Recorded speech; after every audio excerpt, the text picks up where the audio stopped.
We are so blessed. So last week, if you were here, you know that we started a multi-part series based on the Center's guiding principles, which we read earlier today.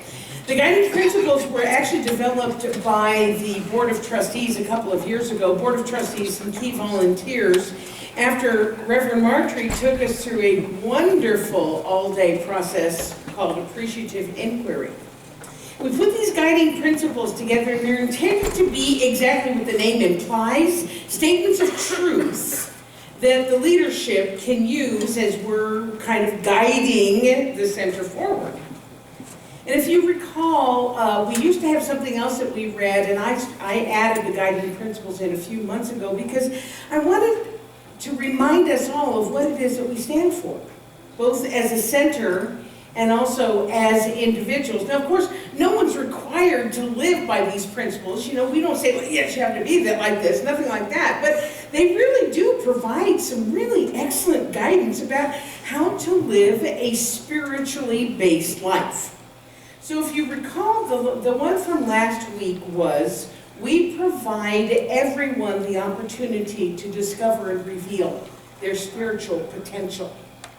We spent quite a bit of time talking about this idea because it's really important to understand that everyone has spiritual potential. It's not like in some people and not in other people. Everyone has spiritual potential. Everyone is here to be who they came here to be. Everyone is here to be an expression of the divine. Everyone here is unique and special and important. And who we are and what we provide to the world matters.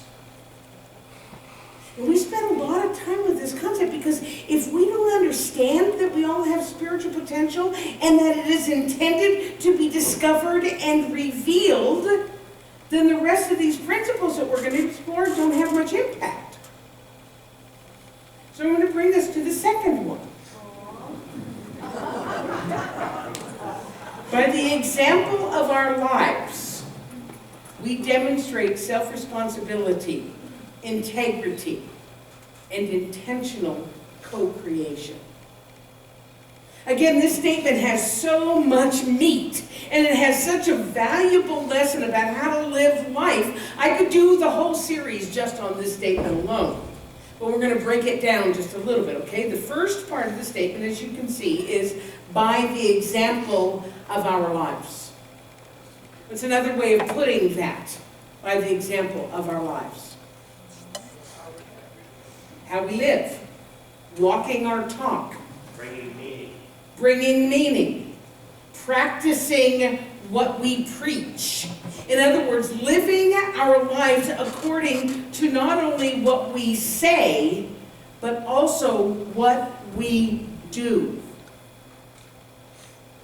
Gandhi, when asked what his life stood up for, he said, "My life is my message. My life is my message." So what that means is, if you want to know what it is that I stand for, look at my actions. Look how I choose to live my life, not just the words I say. Because we have all known people who talk a really good game, right? But their actions and their choices do not match their words. Where all the time, if you're watching the news, there's politicians, there's athletes, there's entertainers, there's famous people whose actions are not matching their words, and it eventually catches up to them. We're thinking all right now of a beloved TV personality who it appears, we don't know for sure, but it appears, did not walk his talk. And that's sad, isn't it? That's sad. But folks, this is how the universe works. We are an amalgam of all of our thoughts, all of our beliefs, all our experiences, all of our memories. They make up who we are, and they make up the energy or the vibration that we give out into the world. Ernest Holmes calls it our mental atmosphere. He said this mental atmosphere is a direct result of our conscious and unconscious thought, which in its turn becomes the direct reason for and the cause of that which comes into our life. I'm going to read that again because it's really, whew. If you want to understand this, sign up for the class that's starting in September because we'll be talking about this one for sure. This mental atmosphere is the direct result of our conscious and unconscious thought, which in its turn becomes the direct reason for and the cause of that which comes into our life. So again, we come back to this pesky truth, and that pesky truth is what we give out into the world, consciously or unconsciously, is what comes back to us. And it also reflects and influences how other people see us and react to us and respond to us. So, we can't blame anybody or anything else for how our message is being received. You hear me? Because we are thinking our thoughts. We are acting our actions. We are making the choices that determine how our life is showing up for us. In other words, we are responsible for what we are creating. Of all of the challenging aspects of our teaching, and there are a few, that self-responsibility thing can be the toughest to swallow. And yet when we swallow it, when we get it, oh my God. Let me tell you why. I mean, you know what? Everybody loves certain aspects of our teaching. Everybody loves to be told that they're pure spiritual potential, right? Just go like this. Yeah, I love that. Remember that. Everybody loves to know they're the divine expression of God. Oh yeah. Everybody loves to be told they can do and be anything that they want. That's the yummy part of our teaching. That's why you all get up on Sunday morning and come here, because it feels good. Especially for those people who've never been told that before. For those people who were raised in other ways of thinking, that they're sinners, or they're flawed, or they're worthless. They're never going to amount to anything. Being told that you are pure spiritual potential. And yet to really understand the depth of our teaching and the true potential that it contains, we also have to understand that we are responsible for the things that we attract and create in our lives. We have to give up our victimness. We have to give up, it's not my fault. We have to give up, he or she did it to me. Because when we truly understand our spiritual potential, we understand that we're working in partnership, in conjunction with God. And that means that we are working with the universal law of cause and effect. That's how God works in our lives. It has many names. The law of cause and effect is also known as the law of attraction, the law of correspondence, the law of what goes around comes around, the law of it is done unto you as you believe, karmic law. It's all the same thing, whatever you call it, and it means that what we energetically put out into the world, we receive in kind. So that negative thing that's going on for you, that unhappy situation in your life, well, you didn't cause it on purpose. You didn't sit there and think, oh, gee, I think I'm going to think a bunch of thoughts that's going to screw up my life. No, nobody does that, right? But if you have something going on, it is in your life because at some level, at some point, something within you called it into you. And this can sound like really bad news. I mean, who wants to say, yes, I'm responsible for this icky thing? But it's actually really good news. Let me tell you why. Because if I created it, I can uncreate it, and I can recreate something else. sense?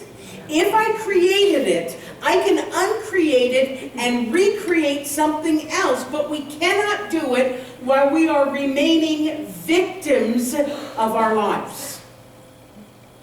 Because as long as we say that it's somebody else's fault, we aren't taking responsibility for our lives, and we can't bring about change. Then we become victims. I love this quote by Steve Maraboli. He said, "The victim mindset dilutes the human potential. By not accepting personal responsibility for our circumstances, we greatly reduce our power to change them." For instance, I've shared with you all many times that I used to be the biggest victim in the world. All of my bosses were jerks. All of my boyfriends were jerks. All of my landlords were jerks. My neighbors were jerks. Just about everybody I know was a jerk. Who's the common denominator? But I got sober, and then I started going to a Science of Mind center. And I started to study, and I started learning about self-responsibility and about cause and effect, and change your thinking, change your life, and I eventually began to see how I actually attracted all of those jerky relationships. And slowly but surely, I began to take responsibility for my thoughts, for my beliefs, for my actions, for my reactions. And guess what? I don't know any jerks anymore. No bosses, no boyfriend, boyfriends, yes, but they're not jerks. Neighbors, nobody, no jerks in my life. Because I shifted my mental atmosphere. I shifted my vibe. Is this making sense to you? I changed how I was seeing the world, what I was thinking about the world, what I was putting into myself. And I shifted what I was attracting as well. Here's how Ernest Holmes put it. He says, the power of...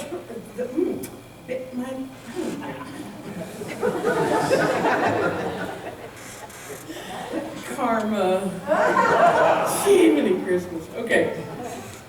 The power of choice with which man has been endowed is either his greatest blessing or his greatest curse.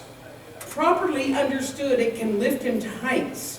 Misunderstood, it can drag him to depths. He is free to choose anything which he wishes, but he must accept the responsibility for his choices, because inexorable law will create his experiences according to his choices. Inexorable law will create the experiences according to our mental choices, conscious and unconscious. So does that mean then that I don't ever slip back into victim consciousness and thinking that other people are jerks? Not at all. I do sometimes. Usually on the road. Usually on the freeway.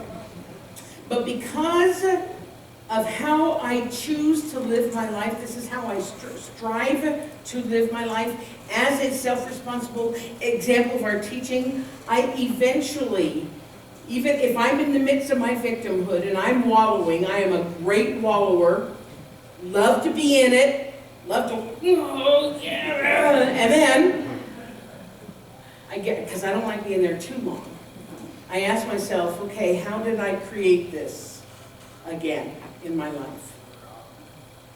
What is it here to teach me? What shift in my thinking needs to occur for this situation to change, or for my perception of it to change? It always comes back to self-responsibility. It always comes back to personal accountability. Because my life is my message. Which leads me to another part of our statement today. We talk using science-mind principles, something, self-responsibility, and integrity. As we've explained, we've explored integrity before, has all kinds of meanings. Yes, honesty is one of them. Forthrightness is one of them. One of the ones that I love, one of the definitions for integrity is structural integrity, like a foundation of a building has structural integrity, you know what I'm talking about? But the integrity that I'm talking about for this goes right along with this concept of self-responsibility and walking our talk. Because if we're living our life as if it was our message to the world, then we need to strive to be true to what it is that we say we believe in, and where our values are despite conditions to the contrary. Let me give you an example. I like to believe that I am a person who honors diversity, whether it be skin color, whether it be sexual orientation, whether it be a culture or education or religion. It's a cornerstone of what I believe in. When I was a kid, my dad was in the military and we traveled around. I spent 3 years in Japan. So as a little kid, I learned at a very early age that not everybody looked like us, right? So it's a cornerstone of who I am. I grew up with diversity. Well, the other day, I was with a group of people, not anybody here from the center, and they were making semi-derogatory comments about people of another culture. Now, from their viewpoint, it was very lighthearted and it was done in fun, but the truth was I was very bothered by what they were saying. But I didn't want to make a scene because I didn't want to come across as being all woo-woo and a prima donna and, you know, a hippie chick and, you know, all that other stuff. So I didn't say anything. I didn't contribute to the conversation, but I also didn't stand up for what I believe. So in some ways, it felt like I was out of integrity. Now what I did do, however, was I left the room, I left the conversation. I just quietly got up and left. In other words, instead of making them wrong for what they believed, I chose to remove myself from a situation that was not honoring my integrity, that was not where I needed to be. And here, this is another key of self-responsibility, folks. Taking care of ourselves, taking care of our values without making it someone else's responsibility. Let me tell you what I mean. If I had spoken up, I would have made a scene. It would have been a scene. It would have been icky. But the fact is, they wouldn't have changed their minds. Right? They wouldn't have changed their minds. People's beliefs and their values are their own. Only they can change their minds. But it didn't mean that I had to endorse it by sticking around, because that implies tacit agreement. So some of you, in listening to this, because trust me, I went back and forth on it, you may have stood up and defended that culture that they were making fun of. They would have told the people that they were wrong, that they were bigoted, that they were ignorant. But that's not what I stand for, because peace and peace of mind is another one of my values, one of the things that I stand for. So instead of choosing to take it to the mat, I chose the path of least resistance, and I simply removed myself from the situation instead. That was my message. My life is my message. So there's one other part of the guiding principle, that particular one, that talks about intentional co-creation. Integrity, self-responsibility, and intentional co-creation. As with others, I tell you, these statements are so meaty That, I could take each one, do a whole series on each one of the guiding principles. I could talk all day long about intentional co-creation. It's what our teaching is all about. But I don't have time to do it in depth. This is a 20-minute talk, right? So I'm just going to tell you the basics. The basic premise is each one of us is part of the one mind. The one mind. As a result, our thoughts are creative. That means every time we think, we are creating. Everybody go like this. You don't have to completely worry, because it doesn't mean that every thought you ever have is going to show up in your life. Thank you, God. But it does have something to do with the tendency of your thoughts, shall we say. The challenge here is that most of us are not as conscious or as intentional as we could be in our co-creation, right? Our thoughts are haphazard and all over the place, and then our results are haphazard and all over the place, and we're like, why isn't this working? I thought a positive thought yesterday. How come I don't have a Mercedes? When we learn to focus our thoughts, and we keep them focused despite the appearances, then we are intentionally, with intention, co-creating with God. And that's where the real juice is. Ernest Holmes said this: undoubtedly, each one of us is now demonstrating his concept of life. But trained thought is far more powerful than untrained. The more power one gives to his thought, the more completely he believes that his thought has power, the more power will it have. Yes? Cool? Yes. So we're going to be talking more about this next week with our third guiding principle. So stay tuned with that. But in closing, what I want us to do is to remember.